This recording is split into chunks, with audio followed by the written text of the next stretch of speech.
اللہ کے نبی صلی اللہ علیہ وسلم ارشاد فرماتے ہیں کہ رجب کے مہینے کی فضیلت ایسی ہے جیسے قرآن کی فضیلت دوسری کتابوں پر ہے. دوسری کتابوں میں جس طرح سے افضل قرآن ہے، اس طرح سے رجب المرجب تمام مہینوں میں افضل ہے. اور نبی کریم صلی اللہ تعالی علیہ وسلم اس میں عبادت کرنے کے لیے ترغیب دیا کرتے تھے. اس کو ترجیب بھی کہا جاتا ہے. اور خاص طور پر رجب کے متعلق بزرگان دین نے فرمایا یہ فصل بونے کا مہینہ ہے. کھیتی باڑی والے سمجھ سکتے ہیں کہ اس میں بھی 3 موسم آتے ہیں. پہلے بیج کی بوائی کا وقت آتا ہے، پھر اس کی سچائی کا وقت آتا ہے، پھر کٹائی کا وقت آتا ہے. تو رجب کا مہینہ یہ فصل بونے کا مہینہ ہے نیکیوں کے، اور شعبان کا مہینہ اسے پانی دینے کا ہے، اور رمضان کا مہینہ فصل کاٹنے کا مہینہ ہے. اور رجب کا مہینہ آتے ہی اللہ کے نبی صلی اللہ تعالی علیہ وسلم یہ دعا فرمایا کرتے تھے، اللہم بارک لنا فی رجب و شعبان و بلغنا رمضان. سب کو یہ دعا بھی کرنی چاہیے. حضور اکرم صلی اللہ تعالی علیہ وسلم یوں عرض کرتے کہ اے اللہ، رجب اور شعبان میں تو ہمیں برکت عطا کر اور ہماری زندگی کو رمضان تک پہنچا دے. اب رجب آپ نے دیکھ لیا ہے تو اب کثرت سے یہ دعا کرو کہ مولا اس زندگی کا رمضان ہم سے جانے نہ پائے، رمضان تک ہماری سانسوں کو پہنچا دے. یہ دعا کثرت سے ہر نماز کے بعد بھی ہونی چاہیے. رجب آتے ہی میرے عزیزوں یہ عبادتوں کا موسم شروع ہو چکا ہے، اور سب جانتے ہیں رجب کے بعد پھر ہمارے ہاں مسلسل ایسی شب بیداریاں اور عبادت کے موسم نظر آنے لگتے ہیں. پھر شعبان بھی، اس میں رجب میں بڑی رات آتی ہے شب معراج، اور اس کے بعد شعبان میں شب برات، پھر اسی طرح رمضان کا موسم بن جاتا ہے. تو اب یہ موسم بنانے کا وقت آ چکا ہے. تو سب سے پہلی چیز یہ ہے کہ میرے عزیزوں، فصل کے بونے کے لیے کن چیزوں کی ضرورت ہوتی ہے، اس چیز کا خیال رکھیے. بیج اگر کھوٹا ڈالے ہو اور ویسی ہی فصل آنے کا انتظار کرو گے تو پھر نہیں ہوگا. بیج کو کھرا اور خالص ہونا چاہیے. جو نیکیاں کرنا چاہ رہے ہیں اس کو صاف ستھرے اچھے ماحول میں کیے جانے چاہیے. کھیتی باڑی کرنے والا جانتا ہے بیج تو وہ بو رہا ہے، زمین بھی اچھی ہے، ساری چیزیں، کئی چیزوں کی ضرورت ہوتی ہے. بیج بھی اچھا ہو، زمین بھی اچھا ہو، موسم بھی اچھا ہو، تب جا کر کے اس کی فصل نکلتی ہے. بیج اچھا تھا، زمین اچھی نہیں تو بھی فصل نہیں آتی. بیج بھی اچھا ہے، زمین بھی اچھا ہے، موسم صحیح نہیں ہے تب بھی فصل نہیں آتی. ابھی آپ کے پاس 3 چیزوں کا ہونا ضروری ہے، بیج اور زمین اور موسم. بیج جو ہے یہ نیکیاں ہیں، اور زمین تمہارا دل ہے، اس کا اتنا ہی پاک ہونا ضروری ہے. اور موسم یہ رجب کا ہے، اس میں تو کوئی شک نہیں ہے کہ عبادتوں کا موسم ہے، فصل کی اچھے لانے کا موسم ہے. لیکن سب سے پہلی چیز اب ہمیں ضرورت ہوتی ہے کہ ہم کیا بیج بو رہے ہیں. شیخ سعدی رحمت اللہ تعالیٰ علیہ فرمایا کرتے ہیں کہ زمین میں ادرک بو کر کے گنا آنے کی امید تو نہیں کر سکتے. جو بویا ہے وہی اسی کی فصل آئے. لوگ عمل خیر کرے تو اس کا نتیجہ بھی خیر آئے گا، اور برائیاں کریں اور پھر رمضان میں یہ انتظار کریں کہ میں نے جو بویا ہے اس کی فصل آئے، تو ایسا نہیں ہوتا. بہت سارے لوگوں کا وہ شک بھی میں دور کرنا چاہتا ہوں کہ رمضان المبارکہ میں فضیلتوں کو آپ سنتے آئے ہیں، رمضان ایسا مہینہ ویسا مہینہ، اتنی برکتوں والا، اتنی رحمتوں والا، لیکن بہت سارے لوگوں کے حالات جو کہ تو ہی رہتے رمضان میں ویسے ہی ہیں، وہ لوگ کچھ بھی نہیں بدلے. تو اس میں رمضان کا قصور ہے کہ اس مہمان کا قصور ہے، اس انسان کا قصور ہے؟ وجہ یہ ہے کہ رمضان المبارکہ یقیناً اتنی برکتوں اور رحمتوں اور سعادتوں لے کر کے تو آتا ہے، لیکن تمہیں 2 مہینے پہلے سے کہا گیا تھا کہ فصل کے لیے تیاری کرو. تم نے بیج نہ بوئے، اپنی زمین کو صحیح کیا ہی نہیں. پھر رمضان میں جو بارش ہو رہی ہے اس کا فائدہ کیا ہے؟ روڈ پر 10 سال بھی بارش برسے وہاں پر کوئی فصل نہیں آئے، کیونکہ وہ زمین سخت ہے اور بیج بونے کے قابل بھی نہیں. رمضان المبارکہ میں رحمتوں کی جھماجھم بارش تو ہوتی ہے، لیکن دل اگر سخت ہے گناہوں سے تو اس بارش کا کیا اثر ہوگا اس پر؟ اسی لیے دلوں کی نرمی یہاں سے شروع کریں، رجب المرجب سے. اس کی راتوں میں اللہ رب العزت کو پکارے، مناجات کرے، عبادتوں کے لیے کچھ دن تو خاص کر دیں. بہت دنیا میں ہم نے اپنے آپ کو ملوث کر رکھا ہے، کچھ راتیں اللہ رب العزت کی عبادت میں تو لگائیں. اللہ کے نبی صلی اللہ تعالیٰ علیہ وسلم کی ایک حدیث ہے، جامع الاصول سے نقل کی ہوئی، رجب المرجب کے پہلے جمعے جو ہم لوگ ابھی گزر چکے، ابھی یعنی وہ رات تو گزر چکی، کل کی جو گزری ہوئی رات ہے رجب کی، یہ پہلی جمعہ کی شب تھی. اس کے متعلق روایت ہے کہ 12 رکعتیں جو مغرب کے بعد سے لے کر عشاء کے درمیان پڑھتا ہے، اللہ کریم اس کے تمام گناہوں کو معاف کرتا ہے اور اس سال اس کو پورے طور پر ناگہانی آفات سے محفوظ رکھتا ہے، اور شیطان کے اس پر قابو پانے سے بھی اس کو اللہ محفوظ رکھتا ہے. تو یہ تھی تیاریاں، یہ ساری چیزیں ابھی سے تیاریاں ہونی چاہیے. رجب کے 3 دن آتے ہیں جس کے متعلق فرمایا گیا ہے ایام بیز میں بھی 13 14 15 یا 14 15 16 یہ جو تاریخیں آتی ہیں اس میں روزے رکھو. اس کی بھی بڑی فضیلت ہے کہ تم تیاریاں ابھی سے شروع کر دو کہ رمضان المبارکہ میں اچھی فصل دیکھ سکے، ہمارے جسم کے اندر بدلاؤ آ سکے، ہمارے دل کے اندر انقلاب آ سکے.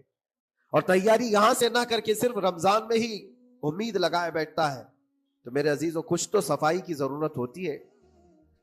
آپ نے اگر زمین خریدی کھیتی باڑی کی غرض سے اور گئے، وہاں جاتے ہی آپ نے سوچا کہ اس میں فصل آ جانی چاہیے، تو کسانوں سے پوچھو تو بتائیں گے آپ کو نہیں، زمین کو پہلے صاف کرنا پڑتا ہے. کچرے ہوں گے اس کے اندر بہت سارے، ہل چلاؤ یا کسی بھی طرح سے اس کو صاف کرو. صاف کرنے کے بعد پھر یہ بھی کسان کہتا ہے کہ زمین کو تھوڑا ڈھیلا کر دو، بڑے بڑے ڈھیلے ہوں تو اس کو توڑ دو اور مٹی نرم ہو جائے. اور اس کے بعد پھر کسان کہتا ہے تھوڑا پانی بھی چھڑکاؤ کرو، گیلی ہو جائے، تب جا کر کے تم اس پر بیج بو. میرے عزیزو یہ رجب بیج بونے کا موسم ہے تو پہلے زمین کو ڈھیلا تو کر لو، زمین کے اندر جو کچرے ہیں اس کو نکال تو دو، دل کے اندر جو وسوسے بھرے ہوئے ہیں، گناہوں کے خیالات بھرے ہوئے ہیں، اس کو پاک تو کرو. اس کو پاک کرنے کے لیے اللہ کریم کی بارگاہ میں آ کر گڑ گڑاؤ. تمہارا ایک آنسو تمہارے تمام گناہوں کو اور اللہ کے غضب کو ٹھنڈا کر دیتا ہے. ہاں، ایک آنسو کا قطرہ تمہارے لیے اللہ کریم ہے، موتی سمجھ کے شان کریمی نے چن لیے قطرے جو گرے تھے عرق انفعال کے. امام غزالی رحمۃ اللہ تعالی علیہ نے لکھا ہے کہ آج اللہ تبارک و تعالیٰ کی رحمت کو اپنی طرف مائل کرنے کے لیے اگر تم کچھ کر سکتے ہو تو بس یہ ہے کہ دنیا رونے اور گڑ گڑانے سے نہیں مانتی، لیکن مولا کریم بندے کے ایک مرتبہ سجدہ کر کے اسے پکارنے سے فوراً قبول کرتا. موسیٰ علیہ الصلوۃ والتسلیم اللہ تعالیٰ سے پوچھتے ہیں مولا جب تیرے بندے تجھے پکارتے ہیں تو اس میں نیک لوگ بھی ہوتے ہیں اور گنہگار بھی ہوتے ہیں، تو کیا تو سب کی پکار کا جواب دیتا ہے؟ توجہ، اللہ رب العزت فرماتا ہے اے موسیٰ میرے پکارنے والے بندوں میں نیکوکار بھی ہیں گنہگار بھی ہیں. ہاں، نیک بندہ جب مجھے پکارتا ہے یا ربی تو میں جواب میں کہتا ہوں لبیک یا عبدی، اے میرے بندے میں حاضر ہوں، بتا تیری کیا حاجت ہے. پھر موسیٰ علیہ السلام پوچھتے ہیں کہ مولا یہ تو نیک بندہ جب پکارتا ہے تو کہتا ہے لبیک یا عبدی، اور جب گنہگار پکارتا ہے تب کیا کہتا ہے؟ رب تعالیٰ فرماتا ہے جب میرا گنہگار بندہ مجھے پکارتا ہے یا ربی تو میں اس کے جواب میں 70 بار لبیک یا عبدی کہتا ہوں. ایک بار پکارے 70 بار جواب. ایسا کیوں ہے؟ تو فرماتا ہے میرا رب نیکوکار کو اس کی نیکیوں پر بھروسہ ہے کہ اللہ معاف کرے، اور گنہگار کو صرف میری رحمت پر بھروسہ ہے. اس کے پاس ہے کچھ نہیں، اس کے آس پاس وہ نظر ڈالتا ہے میں نے کوئی ایسی نیکی رکھی نہیں ہے، صرف اللہ رب العزت کی رحمت ہے جو مجھے معاف کر سکتی ہے. وہ مجھ پر یقین کر کے پکارتا ہے، اس لیے اس کے سوال کا میں بار بار جواب دیتا ہوں. عزیزان گرامی وقار، اقبال نے سچ ہی کہا تھا ہم تو مائل بکرم ہے کوئی سائل ہی نہیں. یہ رب تبارک و تعالیٰ کی طرف سے کہ اللہ تبارک و تعالیٰ کرم پر کرم کرنے کے لیے موقع عنایت کرتا ہے، یا بندے کو آنے کا موقع ہی نہیں ہے، بندہ آنا نہیں چاہتا ہے.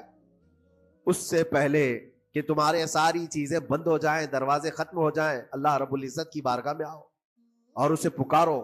یقیناً یہ تمام چیزیں تمہاری زندگی میں انقلاب لاتی ہیں، بہت بڑی تبدیلی لاتی ہیں. عزیزان گرامی، پھر میں یہ عرض کرتا ہوں کہ رجب کے اس مہینے میں دل کو نرم کرنا بہت ضروری ہے. دلوں کی سختیاں آج گناہوں کی طرف مائل کرتی ہیں. ہمارا دل سخت ہے یا نرم ہے اس کو پہچاننے کے کئی تھرمامیٹر دیے گئے ہمارے پاس. چیک کرو ہمارا دل کس پوزیشن میں ہے آج. امام غزالی فرماتے ہیں 3 علامتیں ایسی ہیں جس سے پتہ چل جاتا ہے انسان کا دل سخت ہے یا نرم ہے، بیمار ہے یا صحت یاب ہے. یہ ڈاکٹر لوگ اسکیننگ سے یا سونوگرافی سے نہیں بتا سکتے کہ تمہارے دل کی یہ کیفیت کیسے، اس کو اہل بصیرت سمجھ سکتے. فرماتے ہیں کہ اگر مسجد میں زیادہ دیر تک بیٹھ نہیں پاتا تو سمجھ لو اس کا دل بیمار ہے، اس کا دل سخت ہو چکا ہے، اس کو مسجد میں بیٹھنے نہیں دیتا. یہی دل ٹیلی ویژن کے سامنے 3 گھنٹے بیٹھے، اس کو کچھ بھی اکتاہٹ نہیں آتی. موبائل پر گیم کھیلتا رہتا ہے، 4 گھنٹے گزر گئے کہ 5 گھنٹے گزر گئے اسے پتا ہی نہیں. آج ایک سروے کے مطابق ہر انسان جو موبائل چلاتا ہے اس میں 18 گھنٹے وہ بزی ہے دن کے.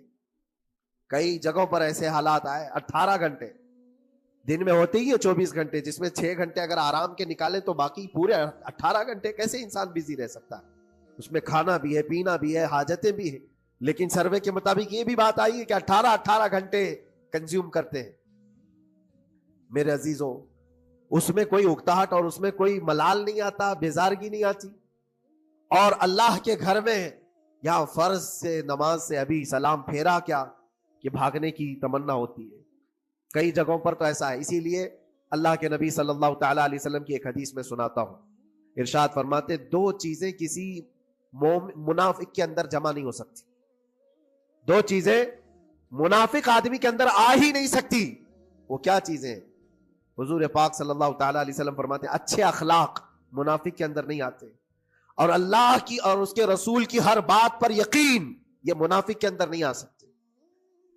اور منافق کی یہ علامتیں بتاتے بتاتے میرے نبی نے فرمایا دیکھنا کہ مسجد میں منافق سب سے اخیر میں آئے گا اور سب سے جلدی بھاگے گا. اس کا دل نہیں لگتا، دل سخت ہو چکا ہے.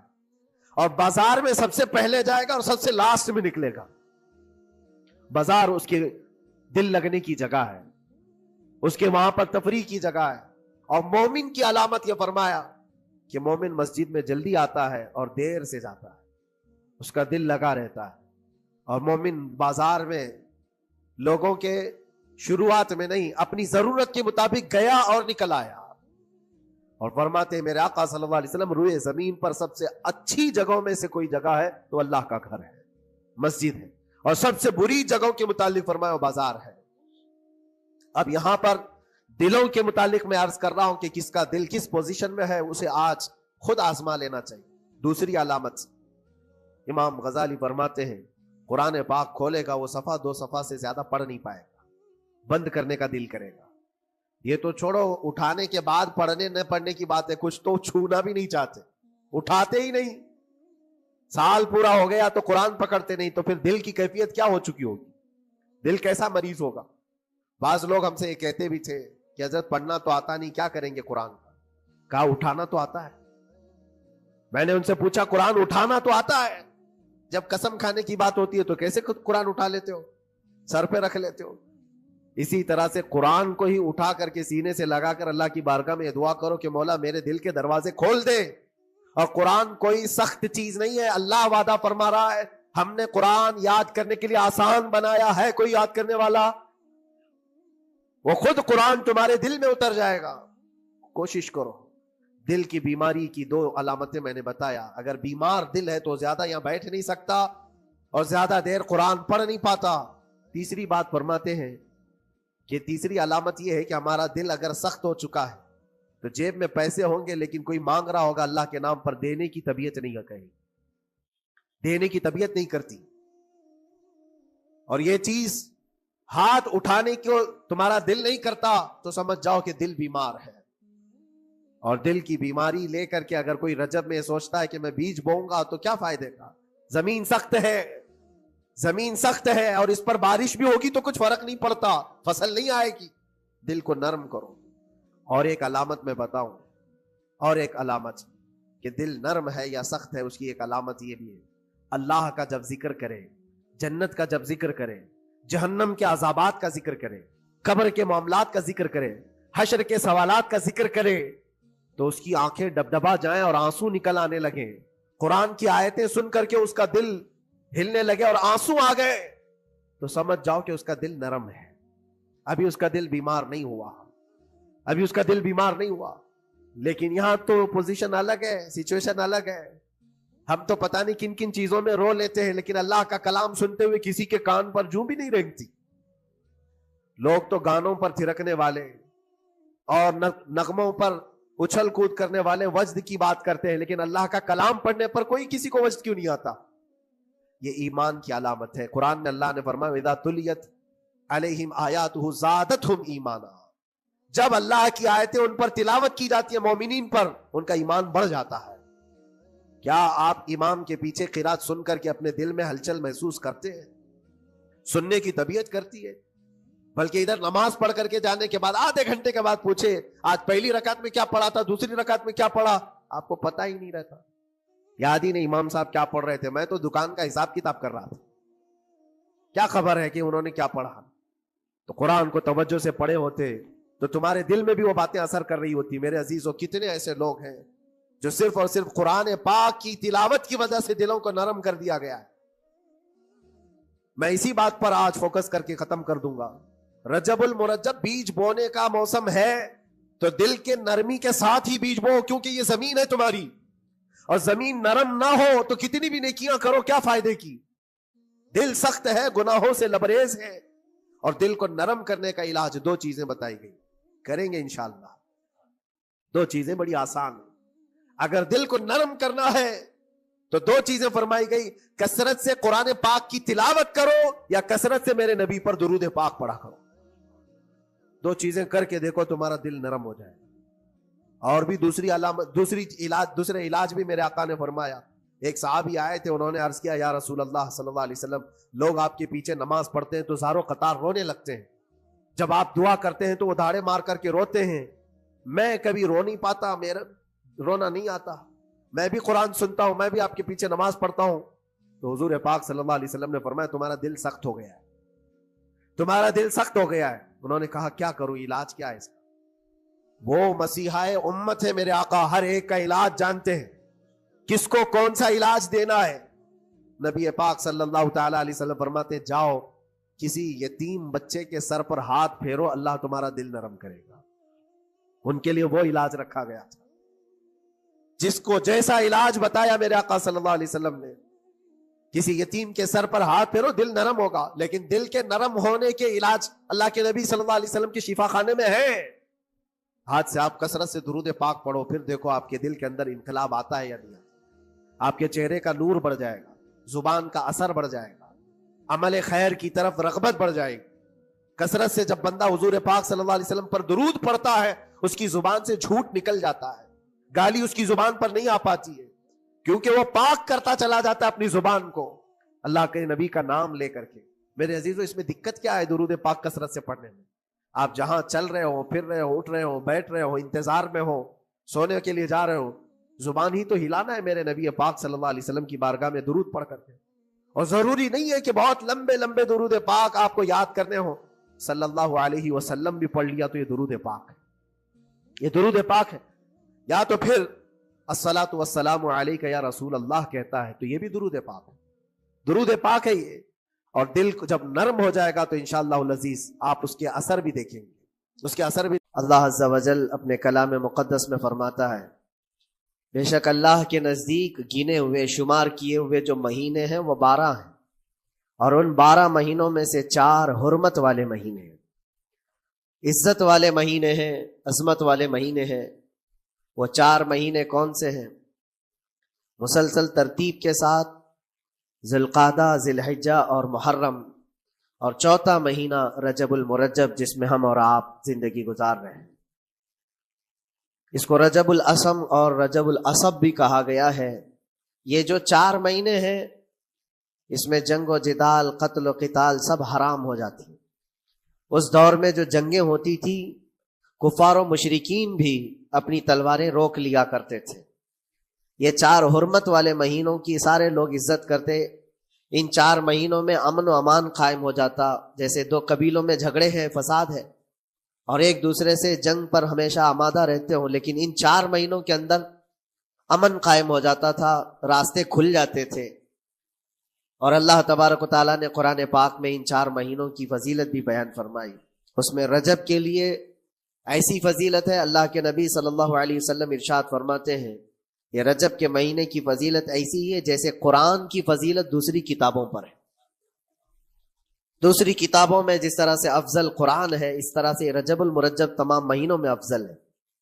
اور نبی کریم صلی اللہ تعالی علیہ وسلم اس میں عبادت کرنے کے لیے ترغیب دیا کرتے تھے۔ اس کو ترجیب بھی کہا جاتا ہے، اور خاص طور پر رجب کے متعلق بزرگان دین نے فرمایا یہ فصل بونے کا مہینہ ہے. کھیتی باڑی والے سمجھ سکتے ہیں کہ اس میں بھی 3 موسم آتے ہیں. پہلے بیج کی بوائی کا وقت آتا ہے، پھر اس کی سچائی کا وقت آتا ہے، پھر کٹائی کا وقت آتا ہے. تو رجب کا مہینہ یہ فصل بونے کا مہینہ ہے نیکیوں کے، اور شعبان کا مہینہ اسے پانی دینے کا ہے، اور رمضان کا مہینہ فصل کاٹنے کا مہینہ ہے. اور رجب کا مہینہ آتے ہی اللہ کے نبی صلی اللہ تعالی علیہ وسلم یہ دعا فرمایا کرتے تھے، اللہم بارک لنا فی رجب و شعبان وبلغنا رمضان. سب کو یہ دعا بھی کرنی چاہیے. حضور اکرم صلی اللہ تعالی علیہ وسلم یوں عرض کرتے کہ اے اللہ، رجب اور شعبان میں تو ہمیں برکت عطا کر اور ہماری زندگی کو رمضان تک پہنچا دے. اب رجب آپ نے دیکھ لیا ہے تو اب کثرت سے یہ دعا کرو کہ مولا اس زندگی کا رمضان ہم سے جانے نہ پائے، رمضان تک ہماری سانسوں کو پہنچا دے. یہ دعا کثرت سے ہر نماز کے بعد بھی ہونی چاہیے. رجب آتے ہی میرے عزیزوں یہ عبادتوں کا موسم شروع ہو چکا ہے، اور سب جانتے ہیں رجب کے بعد پھر ہمارے ہاں مسلسل ایسی شب بیداریاں اور عبادت کے موسم نظر آنے لگتے ہیں. پھر شعبان بھی، اس میں رجب میں بڑی رات آتی ہے شب معراج، اور اس کے بعد شعبان میں شب برات، پھر اسی طرح رمضان کا موسم بن جاتا ہے. تو اب یہ موسم بنانے کا وقت آ چکا ہے. تو سب سے پہلی چیز یہ ہے کہ میرے عزیزوں، فصل کے بونے کے لیے کن چیزوں کی ضرورت ہوتی ہے، اس چیز کا خیال رکھیے. بیج اگر کھوٹا ڈالے ہو اور ویسی ہی فصل آنے کا انتظار کرو گے تو پھر نہیں ہوگا. بیج کو کھرا اور خالص ہونا چاہیے. جو نیکیاں کرنا چاہ رہے ہیں اس کو صاف ستھرے اچھے ماحول میں کیے جانے چاہیے. کھیتی باڑی کرنے والا جانتا ہے بیج تو وہ بو رہا ہے، زمین بھی اچھی ہے، ساری چیزیں، کئی چیزوں کی ضرورت ہوتی ہے. بیج بھی اچھا ہو، زمین بھی اچھا ہو، موسم بھی اچھا ہو، تب جا کر کے اس کی فصل نکلتی ہے. بیج اچھا تھا، زمین اچھی نہیں تو بھی فصل نہیں آتی. بیج بھی اچھا ہے، زمین بھی اچھا ہے، موسم صحیح نہیں ہے تب بھی فصل نہیں آتی. ابھی آپ کے پاس 3 چیزوں کا ہونا ضروری ہے، بیج اور زمین اور موسم. بیج جو ہے یہ نیکیاں ہیں، اور زمین تمہارا دل ہے، اس کا اتنا ہی پاک ہونا ضروری ہے. اور موسم یہ رجب کا ہے، اس میں تو کوئی شک نہیں ہے کہ عبادتوں کا موسم ہے، فصل کی اچھے لانے کا موسم ہے. لیکن سب سے پہلی چیز اب ہمیں ضرورت ہوتی ہے کہ ہم کیا بیج بو رہے ہیں. شیخ سعدی رحمت اللہ تعالی علیہ فرمایا کرتے کہ زمین میں ادرک بو کر کے گنا آنے کی امید تو نہیں کر سکتے. جو بویا ہے وہی اسی کی فصل آئے گی. لوگ عمل خیر کرے تو اس کا نتیجہ بھی خیر آئے گا، اور برائیاں کریں اور پھر رمضان میں یہ انتظار کریں کہ میں نے جو بویا ہے اس کی فصل آئے، تو ایسا نہیں ہوتا. بہت سارے لوگوں کا وہ شک بھی میں دور کرنا چاہتا ہوں کہ رمضان المبارکہ میں فضیلتوں کو آپ سنتے آئے ہیں، رمضان ایسا مہینہ، ویسا مہینہ، اتنی برکتوں والا، اتنی رحمتوں والا، لیکن بہت سارے لوگوں کے حالات چونکہ تو ہی رہتے رمضان میں ویسے ہی ہیں، وہ لوگ کچھ بھی نہیں بدلے. تو اس میں رمضان کا قصور ہے کہ اس مہمان کا قصور ہے، اس انسان کا قصور ہے؟ وجہ یہ ہے کہ رمضان المبارکہ یقیناً اتنی برکتوں اور رحمتوں اور سعادتوں لے کر کے تو آتا ہے، لیکن تمہیں 2 مہینے پہلے سے کہا گیا تھا کہ فصل کے لیے تیاری کرو. تم نے بیج نہ بوئے، اپنی زمین کو صحیح کیا ہی نہیں. پھر رمضان میں جو بارش ہو رہی ہے اس کا فائدہ کیا ہے؟ روڈ پر 10 سال بھی بارش برسے وہاں پر کوئی فصل نہیں آئے گی، کیونکہ وہ زمین سخت ہے اور بیج بونے کے قابل بھی نہیں ہے. رمضان المبارکہ میں رحمتوں کی جھماجھم بارش تو ہوتی ہے، لیکن دل اگر سخت ہے گناہوں سے تو اس بارش کا کیا اثر ہوگا اس پر؟ اسی لیے دلوں کی نرمی یہاں سے شروع کریں، رجب المرجب سے. اس کی راتوں میں اللہ رب العزت کو پکارے، مناجات کرے، عبادتوں کے لیے کچھ دن تو خاص کر لیں. بہت دنیا میں ہم نے اپنے آپ کو ملوث کر رکھا ہے، کچھ راتیں اللہ رب العزت کی عبادت میں تو لگائے. اللہ کے نبی صلی اللہ تعالی علیہ وسلم کی ایک حدیث ہے، جامع الاصول سے نقل کی ہوئی، رجب المرجب کے پہلے جمعے جو ہم لوگ ابھی گزر چکے، ابھی یعنی وہ رات تو گزر چکی، کل کی جو گزری ہوئی رات ہے رجب کی، یہ پہلی جمعہ کی شب تھی. اس کے متعلق روایت ہے کہ 12 رکعتیں جو مغرب کے بعد سے لے کر عشاء کے درمیان پڑھتا ہے اللہ کریم اس کے تمام گناہوں کو معاف کرتا ہے اور اس سال اس کو پورے طور پر ناگہانی آفات سے محفوظ رکھتا ہے اور شیطان کے اس پر قابو پانے سے بھی اس کو اللہ محفوظ رکھتا ہے۔ تو یہ تھی تیاریاں، یہ ساری چیزیں ابھی سے تیاریاں ہونی چاہیے۔ رجب کے 3 دن آتے ہیں جس کے متعلق فرمایا گیا ہے ایام بیز میں بھی 13، 14، 15 یا 14، 15، 16 یہ جو تاریخیں آتی ہیں اس میں روزے رکھو۔ اس کی بھی بڑی فضیلت ہے کہ تم تیاریاں ابھی سے شروع کر دو کہ رمضان المبارکہ میں اچھی فصل دیکھ سکے، ہمارے جسم کے اندر بدلاؤ آ سکے، ہمارے دل کے اندر انقلاب آ سکے۔ اور تیاری یہاں سے نہ کر کے صرف رمضان میں ہی امید لگائے بیٹھتا ہے تو میرے عزیزو کچھ تو صفائی کی ضرورت ہوتی ہے۔ میرے عزیزو یہ رجب بیج بونے کا موسم ہے تو اس کے اندر جو وسوسے بھرے ہوئے ہیں، گناہوں کے خیالات بھرے ہوئے ہیں، اس کو پاک تو کرو۔ اس کو پاک کرنے کے لیے اللہ کریم کی بارگاہ میں آ کر گڑ گڑاؤ، تمہارا ایک آنسو تمہارے تمام گناہوں کو اور اللہ کی غضب کو ٹھنڈا کر دیتا ہے۔ ہاں، ایک آنسو کا قطرہ تمہارے لیے اللہ کریم ہے۔ مولا علی کرم اللہ وجہہ الکریم رسول کریم صلی اللہ تعالیٰ علیہ وسلم کے ساتھ ایک مقام پر آرام فرما رہے تھے۔ حضور پاک صلی اللہ تعالیٰ علیہ وسلم نے عصر کی نماز ادا کی اور حضرت علی کو کہا بیٹھ جاؤ اور ان کی گود میں اپنا سر مبارک رکھا۔ علی رضی اللہ تعالیٰ عنہ کے لیے حضور پاک صلی اللہ علیہ وسلم نے ڈوبے ہوئے سورج کی طرف اشارہ فرمایا اور کہا کہ جہاں تو ڈوبا ہے پلٹ آ۔ سورج بنی اسرائیل کے انبیاء جس طرح سے معجزات دکھاتے تھے، امت مصطفیٰ کے اولیاء اپنی کرامات دکھاتے ہیں۔ کرامت حق ہے۔ عیسیٰ علیہ الصلوۃ والتسلیم کا یہ معجزہ تھا۔ دیگر انبیاء اکرام علیہ السلام کو بہت سارے معجزے دیے، جیسے حضرت داؤد علیہ السلام ان کے ہاتھ میں لوہا آتا تو نرم ہو جاتا تھا، وہ لوہے کو اپنے ہاتھ سے جیسی شکل چاہتے تھے بنا دیتے تھے، لوہے کا لباس بناتے، لوہے کی ٹوپیاں بناتے، لوہے کی چیزیں بناتے، لیکن لوہے کو انہیں آگ میں تپانے کی ضرورت نہیں پیش آتی، وہ اپنے ہاتھ میں جیسے ہم آٹے کو بنا سکتے ہیں اس طرح سے وہ لوہے کو بنا سکتے تھے۔ یہ اللہ کے نبی داؤد علیہ السلام کا معجزہ تھا۔ حضرت سلیمان علیہ السلام کا معجزہ یہ کہ آپ کو سارے پرندوں کی بولیاں سکھائی گئی تھی، جنات کی اور سارے تقریباً مخلوقات کی بولیاں آپ کو سکھا دی گئی تھی۔ اور دوسری چیز آپ کو معجزے میں یہ دیا گیا کہ سلیمان علیہ السلام جس طرف چاہتے ہوا اس طرف چلتی۔ فسخرنا لہ الریح، اللہ فرما رہا ہے ہم نے ہوا کو ان کے لیے تابع بنا دیا تھا، ان کے مسخر کر دیا تھا۔ پھر اتنا ہی نہیں، آج سے تقریباً 4000 سال پہلے سلیمان علیہ السلام نے اپنے تخت کو ہوا میں اڑایا ہے۔ یہ ایروپلین کا زمانہ نہیں تھا، وہ ٹیکنالوجی کا دور نہیں تھا، لیکن سلیمان علیہ السلام کے حکم سے تخت ہوا میں اڑتا اور جس طرف آپ چاہتے اسی طرف آپ کو وہ سفر بھی کراتا۔ یہ آپ کا معجزہ تھا۔ جنات پر آپ کو حکومت دی گئی تھی۔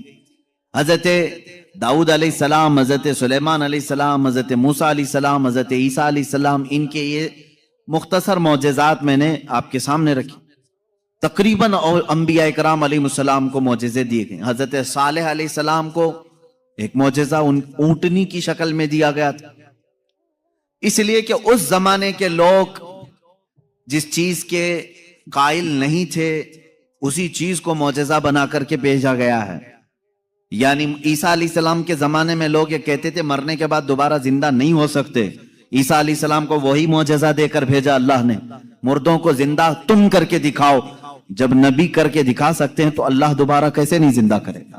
صالح علیہ السلام کے زمانے میں لوگ اس بات کے انکاری تھے کہ بغیر باپ کے کوئی بیٹا ہو نہیں سکتا، بغیر باپ کے کوئی بیٹا پیدا نہیں ہو سکتا، آدم علیہ السلام کیسے آ گئے دنیا میں، ایسا کیسے ہو سکتا ہے۔ صالح علیہ السلام کو اللہ تعالیٰ نے حکم فرمایا تم اپنی قوم کو لے جاؤ ایک پہاڑ کے پتھر پر، پتھر سے کہو کہ اس میں سے اونٹ پیدا کر کے دیں۔ حضرت صالح علیہ السلام نے اس پتھر کے پاس کھڑے ہو کر فرمایا تو پتھر سے ایک اونٹنی کا بچہ نمودار ہوا۔ اس اونٹنی کا نہ باپ ہے نہ ماں ہے اور اپنی برادری سے اپنی نسل سے بھی نہیں، بلکہ پتھر ایک جامد چیز سے اونٹ پیدا ہوا۔ اس اونٹنی کا ذکر بھی قرآن پاک میں ہے۔ یہ معجزے کے طور پر دیا گیا تھا صالح علیہ الصلوۃ والتسلیم کو۔ عزیزان گرامی وقار، ان انبیاء کرام کو ان کے زمانوں کی جو ضروریات تھی، جو تقاضے تھے، وہ معجزے دیے گئے۔ اور سید الانبیاء محمد الرسول صلی اللہ تعالی علیہ وسلم کو ان تمام انبیاء کے جو معجزات تھے وہ تنہا حضور کو عطا کیے گئے. حسن یوسف دم عیسیٰ ید بیضا داری آنچ خوباں ہمہ دارند تو تنہا داری. اے رسول پاک یوسف کا حسن بھی آپ کے پاس ہے, عیسیٰ کا دم بھی آپ کے پاس ہے, اور موسیٰ کا ید بیضا بھی آپ کے پاس ہے. وہ تمام خوبیاں جو رکھتے تھے انبیاء, یا رسول اللہ تنہا آپ کی ذات میں اللہ نے وہ جمع کیا. امام عشق و محبت نے فرمایا ذات ہوئی انتخاب وصف ہوئے لاجواب, ذات ہوئی انتخاب وصف ہوئے لاجواب, نام ہوا مصطفیٰ تم پہ کروڑوں درود. ایک ذات ہے, ہزاروں وصف اس میں جمع کیے اللہ نے, ہزاروں وصف جمع کیے. اب معجزات میں شروع کرتا ہوں اس لیے کہ ہمارا وقت بہت تیزی سے چلتا ہے اور وقت کی سوئیاں ہمیں کاٹتے ہوئے چلی جاتی ہیں. اللہ ہمارے وقت میں برکت عطا فرمائے. اس بات کو میں محسوس کرتا ہوں کہ جب میلاد مصطفیٰ ہو, رسول کریم صلی اللہ تعالی علیہ وسلم کے تذکرے ہوں, آپ کو بھی احساس ہوتا ہوگا, آپ کو بھی احساس ہوتا ہوگا, مجھے خود احساس ہوتا ہے 1.5 گھنٹہ 2 گھنٹہ یا جس قدر بھی یہاں بیٹھے ہیں, کب وقت گزر گیا پتہ ہی نہیں چلا. محفل ختم ہوتی ہے تو ہم گھڑیاں دیکھتے ہیں, کیا ہم اتنی دیر تک بیٹھے رہے؟ پہلو میں درد بھی نہیں ہوا, پیٹھ میں کمر میں کوئی کسک بھی نہیں آئی, اس میں اتنا لگاؤ کیسے رہا؟ عزیزان گرامی وقار, اس سے بعض علماء نے یہ مسئلہ اخذ کیا کہ جب محبت کرنے والا محب اپنے محبوب کے تذکرے میں رہتا ہے تو اسے وقت کا اندازہ نہیں ہوتا.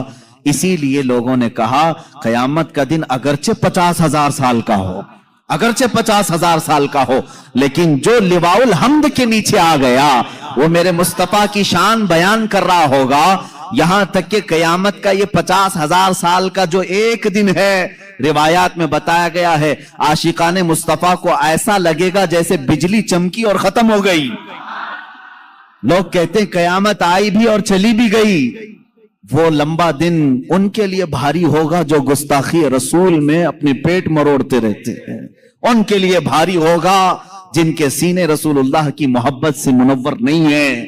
عزیزان گرامی وقار, یہی بات تو قبر میں بھی ہے. یہی بات بعض لوگوں کو دفن کیا جاتا ہے, تذکرہ سنیں اور جی لگا کر کے سنیں. میرے آقا کی محفل میں بیٹھیں تو سستی اور کاہلی نہیں, بلکہ اس کے آداب ہیں. آپ وضو سے بیٹھیں, ہمتن گوش ہو کر بیٹھیں. ہلکی سی بھی سستی آئے تو اپنے آپ کو کوسیں کہ نہیں, میں مصطفیٰ کریم کی میلاد میں بیٹھا ہوں, میرے آقا کے تذکرے میں بیٹھا ہوں. بعض لوگوں کو دفن کیا جاتا ہے. قبر کی زندگی معلوم ہے کتنی سخت ہوتی ہے. کہا گیا وہاں کا 1 منٹ 1 سال کے برابر ہو سکتا ہے.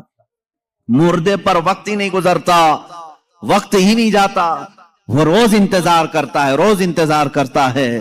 لیکن بعض میتیں وہ ہیں جن پر وقت بہت تیزی سے گزر جاتا ہے, یہاں تک کہ قیامت کا سور پھونکا جاتا ہے, قبریں کھولی جاتی ہیں, لوگوں کو اٹھایا جاتا ہے تو بعض مردے یہ کہہ کر کے اٹھتے ہیں بار الہ اتنی جلدی قیامت آ گئی, کل ہی تو میرے گھر والوں نے دفن کیا تھا, آج میں میدان محشر میں جمع ہو گیا.